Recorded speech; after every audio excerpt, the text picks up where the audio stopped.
प्रभु का धन्यवाद, महान और जीवित परमेश्वर आपका धन्यवाद करते हैं। राजाओं के राजा, प्रभुओं के प्रभु, सर्वशक्तिमान परमेश्वर, इस समय के लिए धन्यवाद करते हैं। आप हम सबसे प्रेम करते हैं। हम सबको आपने रचा है, आपने बनाया पिता। आपने अंधकार के वश से छुड़ा के अपनी ज्योति में ले आए प्रभु। प्रभु जी, एक एक भाई बहन, बुजुर्ग, नौजवान, बच्चे जो भी वचन सुनते हैं पिता, प्यारे प्रभु जी, आपका वचन हर एक के हृदयों के अंदर कार्य करे, आत्मा में, जीवन और व्यवहार में ये वचन उतरने पाएँ प्रभु। विशेषकर हम आपको जानने पाएँ पिता। हम जानते हैं आपको जानना प्यारे पिता अनंत जीवन है। आपको जानने से जीवन के हर प्रकार के भय दूर चले जाते हैं, चिंताएं दूर चली जाती हैं। इसलिए पिता सौभाग्य दें कि आपको जानने पाएँ। हम सब के जीवनों के अंदर भूख और प्यास हो पिता। धन्यवाद। इस आराधना को आपके हाथ में सौंपते हैं। पवित्र आत्मा जी, आप हमारे शिक्षक हैं, आप ही सिखाएं, आप समझाएं। धन्यवाद के साथ प्रार्थना प्रभु यीशु के नाम से मांगते हैं, आमीन। आइए एक स्थायी एक अंतरा गाएंगे। हालेलुया। एक स्थायी और एक अंतरा गा लेते हैं। भरपूर जीवन तेरे लिए, भरपूर जीवन तेरे लिए यीशु लाया है तेरे लिए, यीशु लाया है तेरे लिए। भरपूर जीवन तेरे लिए। जीवन से थक कर है क्यों उदास, यीशु है देता जीवन में आस। जीवन से थक कर है क्यों उदास, यीशु है देता जीवन में आस। अनंत जीवन तेरे लिए, अनंत जीवन तेरे लिए यीशु लाया है तेरे लिए, यीशु लाया है मेरे लिए। भरपूर जीवन तेरे लिए। हालेलुया। भरपूर जीवन तेरे लिए, मेरे लिए यीशु लाया है। प्रभु का धन्यवाद। इस भजन के लिए प्रभु का धन्यवाद करते हैं। आइए हम प्रभु के वचन में चलेंगे और आज हम देखने जा रहे हैं प्रभु के वचन में कि गवाही क्या है, गवाही कैसे दें। थोड़ा प्रभु के वचन में पढ़ेंगे हम प्रेरितों के काम, उसका 22 अध्याय और उसका हम वचन 15 पढ़ेंगे। और इस 22 अध्याय के 15 वचन में इस प्रकार लिखा है यहाँ पर, क्योंकि तू उसकी ओर से सब मनुष्यों के सामने उन बातों का गवाह होगा जो तूने देखी और सुनी हैं। इस वृतांत को अगर हम जानें तो मालूम पड़ता है ये वृतांत शाऊल के बारे में है, पौलुस के बारे में है। जब परमेश्वर ने अपना कार्य शाऊल के जीवन के अंदर किया। शाऊल के बारे में मालूम है किस प्रकार से शाऊल एक अधिकार लेकर के, चिट्ठी लेकर के कहाँ जाता है, विश्वासियों को सताने के लिए जाता है। लेकिन रास्ते में क्या होता है, बिजली इसके ऊपर चमकती है और ये जिस घोड़े पे सवार था उस घोड़े से नीचे गिर जाता है। और ये जो घटना घटी है इसके साथ, उस घटना का ये खुद अपने शब्दों में यहाँ पर बयान करता है। ये बात इसको कही गई प्रभु जी के द्वारा कि क्योंकि तू उसकी ओर से सब मनुष्यों के सामने उन बातों का गवाह होगा जो तूने देखी और सुनी हैं। हालेलुया। ये गवाही, गवाही क्या? जो हमने देखी, क्या देखा? परमेश्वर की कृपा को देखा कि नहीं देखा? परमेश्वर के अनुग्रह को देखा अपने जीवन के ऊपर, परमेश्वर की दया को देखा, परमेश्वर के साथ आपका अनुभव हुआ। जिस प्रकार से यहाँ पर ये शाऊल बाद में संत पौलुस बना, इसका अनुभव किसके साथ हुआ? परमेश्वर के साथ हुआ। लेकिन ये साझा दूसरों के साथ कर रहा है, उस अपने अनुभव को दूसरों के साथ बांट रहा है। उसी प्रकार से अब हम इस वचन के द्वारा यही शिक्षा प्राप्त करते हैं, जो हमारे जीवन के अंदर परमेश्वर ने कार्य किया, जो अनुभव परमेश्वर के साथ हमारा हुआ, वही अनुभव हम क्या करें? दूसरों को बताएं। यहां पर शाऊल को इसीलिए चुना परमेश्वर ने। पिछली बार हमने देखा था शायद कि किस प्रकार से प्रभु जी एक पेड़ के पास क्या देखने के लिए आए? क्या देखने के लिए आए? क्या देखने के लिए आए? मिला था उसे, फिर क्या करा?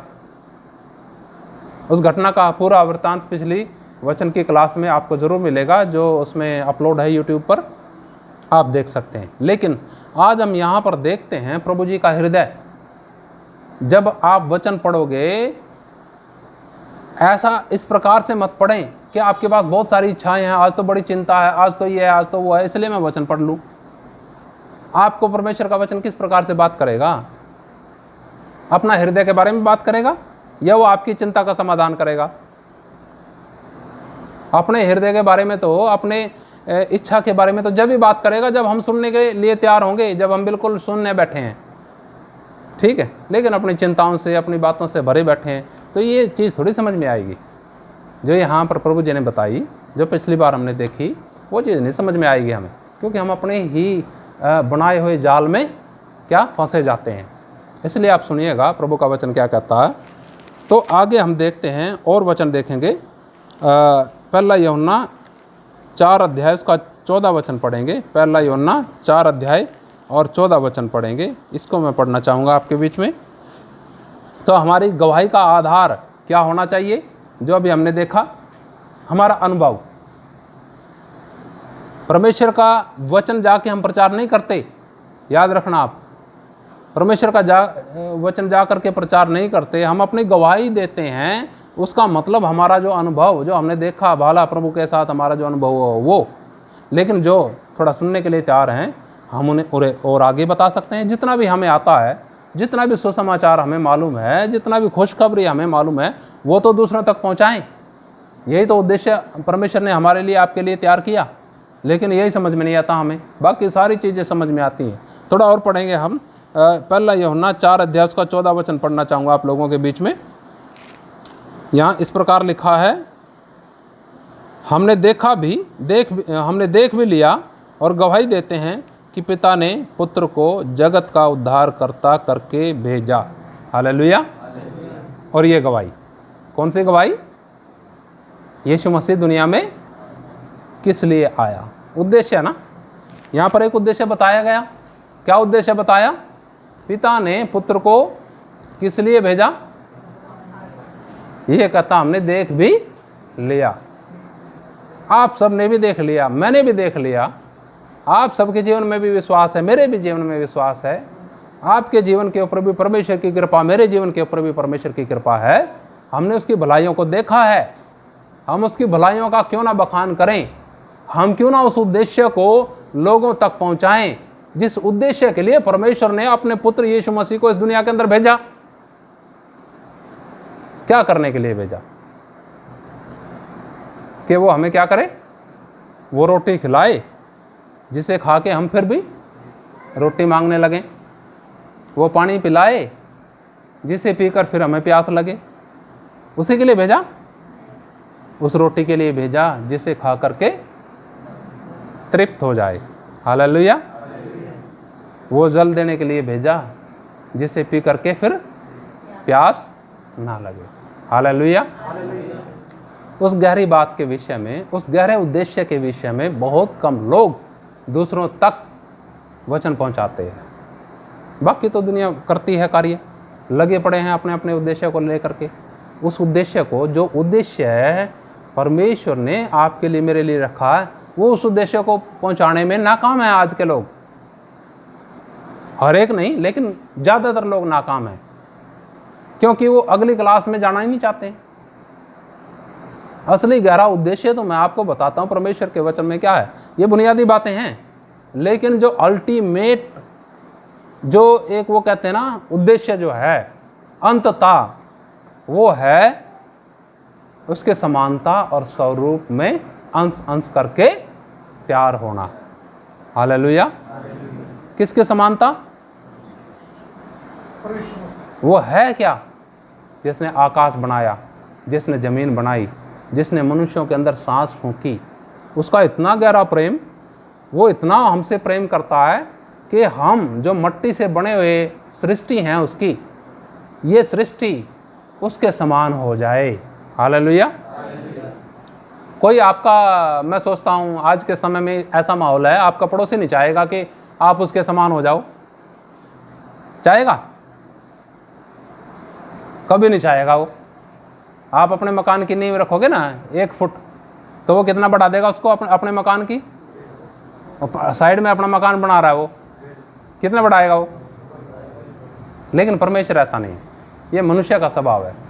परमेश्वर चाहता है आप में से, हम में से सुसमाचार सुनते हुए, उसके साथ प्रेम में मजबूत होते हुए, उसके उद्देश्य को, दुनिया में आने के उद्देश्य को जानते हुए, उसके अनुसार कार्य करते हुए अंश अंश करके उसके समान हो जाएं, जिसने सृष्टि की रचना की। हालेलुया। कोई इतना प्रेम नहीं करता, कोई इतना प्रेम नहीं करता। लेकिन ये बातें हमें समझ में कब आएंगी? ये बातें हमें समझ में कब आएंगी?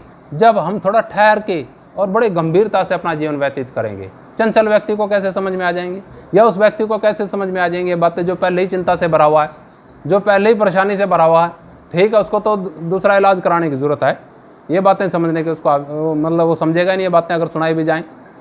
तो यहाँ प्रभु के वचन में हम पढ़ते हैं कि यहाँ पर प्रभु का दास कहता, हमने देख भी लिया और गवाही देते हैं कि पिता ने पुत्र को जगत का उद्धारकर्ता करके भेजा। जगत का क्या करके भेजा? एक उद्धारकर्ता करके भेजा। ये बात हमें दूसरों तक पहुंचाने की आवश्यकता है। यही मिशन यीशु मसीह ने मत्ती रचित सुसमाचार 28 अध्याय 18 से आगे छोड़ करके चेलों के लिए गए। यही मिशन छोड़ करके गए। और भी देखते हैं थोड़ा प्रभु के वचन में। मरकुस 5 अध्याय 1 से 20 तक एक घटना का जिक्र है उधर। मरकुस का सुसमाचार और उसका 5 अध्याय और 1 से 20 तक एक घटना का जिक्र है इधर। थोड़ा मैं जल्दी में पढ़ना चाहूँगा, सुनिएगा थोड़ा। वे झील के पार गिरासेनियों के देश में पहुँचे, यानी वे यीशु मसीह और उसकी टीम, वे झील के पार गिरासेनियों के देश में पहुँचे। जब वह नाव पर से उतरा तो तुरंत एक मनुष्य जिसमें अशुद्ध आत्मा थी कब्रों से निकल कर उसे मिला। वह कब्रों में रहा करता था और कोई उसे सांकलों से भी न बांध सकता था, क्योंकि वह बार बार बेड़ियों और सांकलों से बांधा गया था। पर उसने सांकलों को तोड़ दिया और बेड़ियों के टुकड़े टुकड़े कर दिए थे, और कोई उसे वश में नहीं कर सकता था। वह लगातार रात दिन कब्रों और पहाड़ों में चिल्लाता और अपने को पत्थरों से घायल करता था। वह यीशु को दूर ही से देखकर दौड़ा, उसे प्रणाम किया और ऊंचे शब्द से चिल्लाकर कहा, हे यीशु, परम प्रधान परमेश्वर के पुत्र, मुझे तुझसे क्या काम? मैं तुझे परमेश्वर की शपथ देता हूँ कि मुझे पीड़ा न दे। क्योंकि उसने उससे कहा था, हे अशुद्ध आत्मा इस मनुष्य में से निकला। उसने उससे पूछा, तेरा क्या नाम है? उसने उससे कहा, मेरा नाम सेना है, क्योंकि हम बहुत हैं। और उसने उससे बहुत विनती की, हमें इस देश से बाहर न भेज। वहाँ पहाड़ पर सूरों का एक झुंड चर रहा था। उन्होंने उससे विनती करके कहा, हमें उन सूरों में भेज दे कि हम उनके भीतर जाएं। अतः उसने उन्हें आज्ञा दी और अशुद्ध आत्मा निकलकर सूरों के भीतर बैठ गई, और झुंड जो कोई 2000 का था कड़ाड़े पर से यानी किनारे पर से झपटकर झील में जा पड़ा और डूब मरा। उनके चरवाहों ने भागकर नगर और गांव में समाचार सुनाया, और जो हुआ था उसे लोग देखने आए। जब हम आगे देखते हैं, ठीक है, ये घटना का जिक्र आपने देख लिया। एक ऐसा व्यक्ति जो दुष्ट आत्मा ग्रसित व्यक्ति था, जिसमें दुष्ट आत्माओं की सेना समाती थी। प्रभु जी ने उसमें से दुष्ट आत्माएं निकाल ली और वो ठीक ठाक हो गया। घर में आप अध्ययन कीजिएगा, इस दुष्ट आत्मा ग्रसित व्यक्ति का जीवन कैसा था पहले, दुष्ट आत्मा निकलने से पहले कैसा था, कितने पॉइंट्स थे इसके अंदर। यहाँ लिखा ना, वो कब्रों में रहता था, सांकलों से बांधा जाता था, ये सारे पॉइंट गिन के देखिएगा। और फिर उसके बाद ठीक होने के बाद कितने पॉइंट्स इसके जीवन के अंदर आए, क्या क्या परिवर्तन आया, पहले क्या था और बाद में क्या था। ठीक है, गवाही के विषय में देख रहे हैं ना हम, गवाही के विषय में तो देख रहे हैं हम, क्या गवाही होनी चाहिए, मैं पहले क्या था और अब क्या हूँ। ये एक उदाहरण है आपके लिए, मेरे लिए। झूठी गवाही नहीं देनी कभी भी, जो हो ही नहीं वही दिखाओ अपने आप को। परमेश्वर नहीं देखता, मन तो किसने बदलना है, हम, हमारे हाथ में थोड़ा ही किसी का मन बदलना। हम तो सुसमाचारी सुना सकते हैं, गवाही दे सकते हैं, बस वो मालिक है, बदलेगा। तो आगे जब हम एक और वचन में इसमें देखते हैं, यहाँ पर प्रभु जी ने उसके जीवन को बदल दिया। और एक और वचन हम देखते हैं जो विशेष 19 वचन में लिखा है, परंतु उसने उसे आज्ञा न दी और उससे कहा, अपने घर जाकर अपने लोगों को बता कि तुझ पर दया करके प्रभु ने तेरे लिए कैसे बड़े काम किए हैं। जब ये ठीक हो जाता है और प्रभु जी वहाँ से इसको छोड़ के जाने लगते हैं, तो ये विनती करता है प्रभु जी से कि प्रभु जी मुझे भी अपने साथ ले चल। किसी ने गीत भी बनाया इसके ऊपर, ले चल प्रभु जी मुझे अपने संग, है, ले चल प्रभु जी मुझे अपने संग। लेकिन प्रभु जी ने क्या बोला, उसे अपने साथ आने की आज्ञा, इजाजत नहीं दी। और कहा, क्या कहा, क्या बोला, समझ में आ रहा है?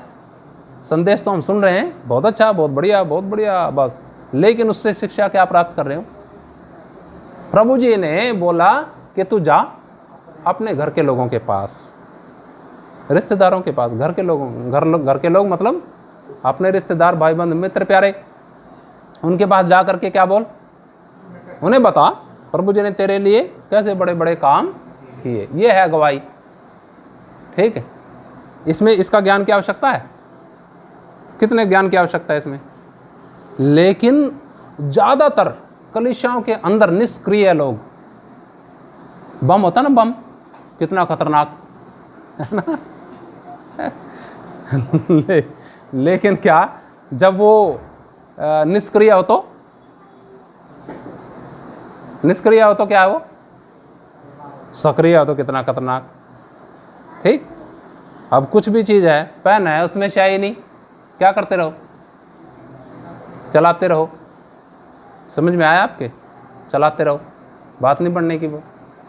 ठीक, ये है, होना चाहिए इसके अंदर क्या, अरे ये खाली है तो प्यास लगी, प्यास लगी, क्या होगा, एकदम से प्यास लगी, सोचा भाई पानी है इसमें तो, है, फटते से लगाने लगा मुंह पे, है, खोल के लगाने लगा मुंह पे, और इसमें है नहीं, फिर क्या होगा, कैसा महसूस होगा?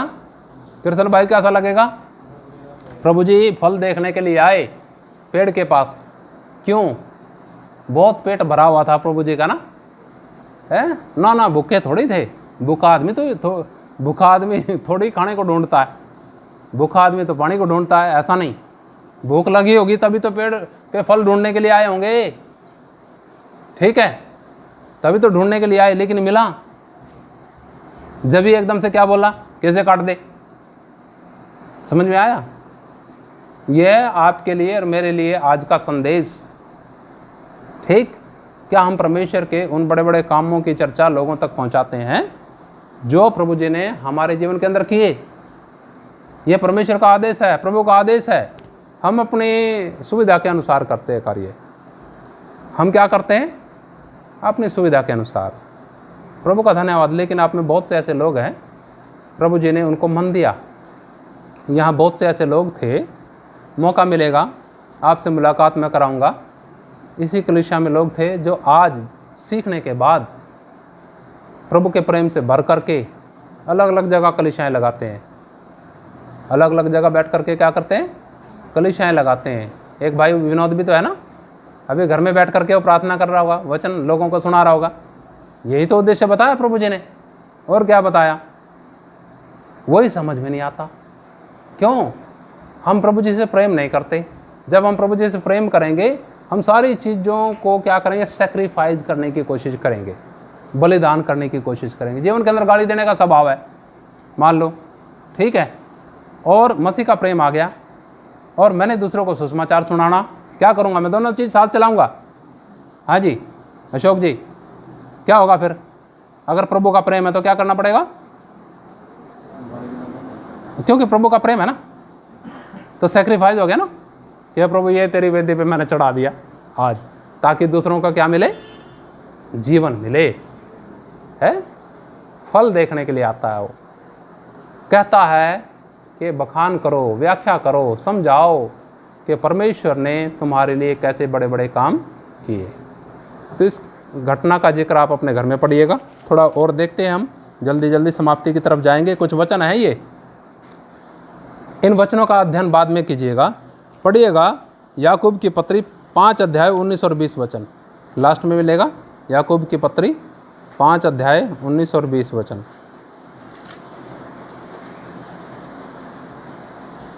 पाँच अध्याय का 19 और 20 वचन पढ़िए।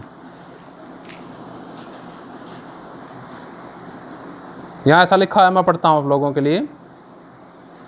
हे मेरे भाइयों, यदि तुम में से कोई सत्य के मार्ग से भटक जाए और कोई उसको फेर लाए, तो यह जान ले कि जो कोई किसी भटके हुए पापी को फेर लाएगा, वह एक प्राण को मृत्यु से बचाएगा और अनेक पापों पर पर्दा डालेगा। हालेलुया।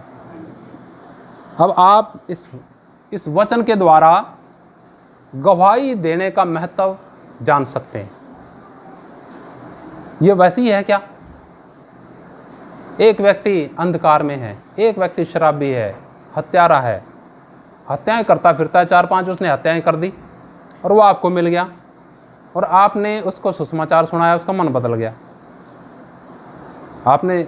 आपके द्वारा परमेश्वर ने कितना बड़ा काम करा, आपको इस सौभाग्य दिया ना परमेश्वर ने सुसमाचार सुनाने का।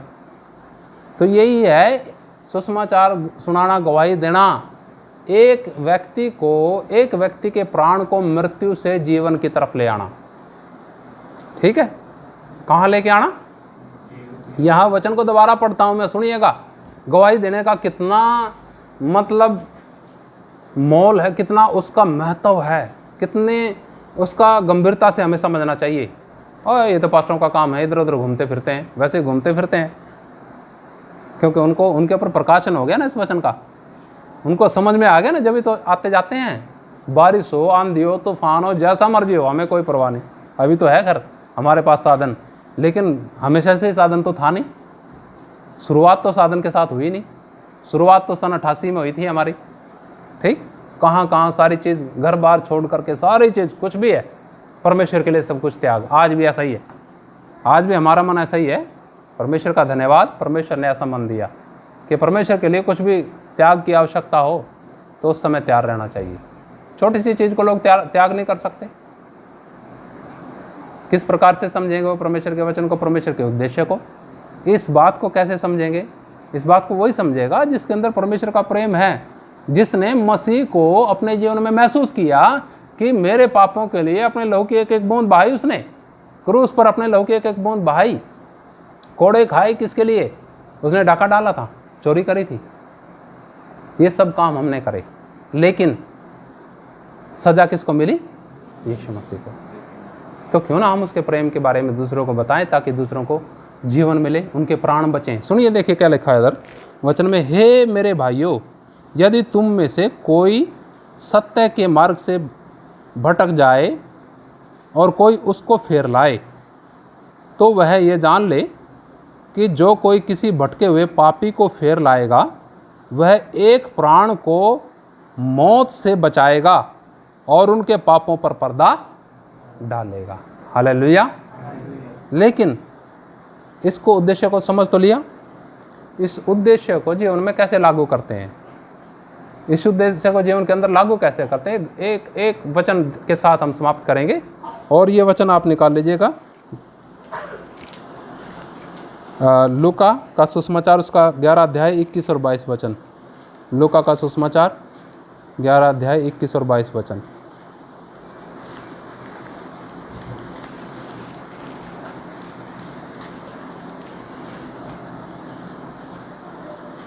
इक्कीस और 22 वचन। यहाँ ऐसा लिखा, जब बलवंत मनुष्य हथियार बांधे हुए अपने घर की रखवाली करता है तो उसकी संपत्ति बची रहती है।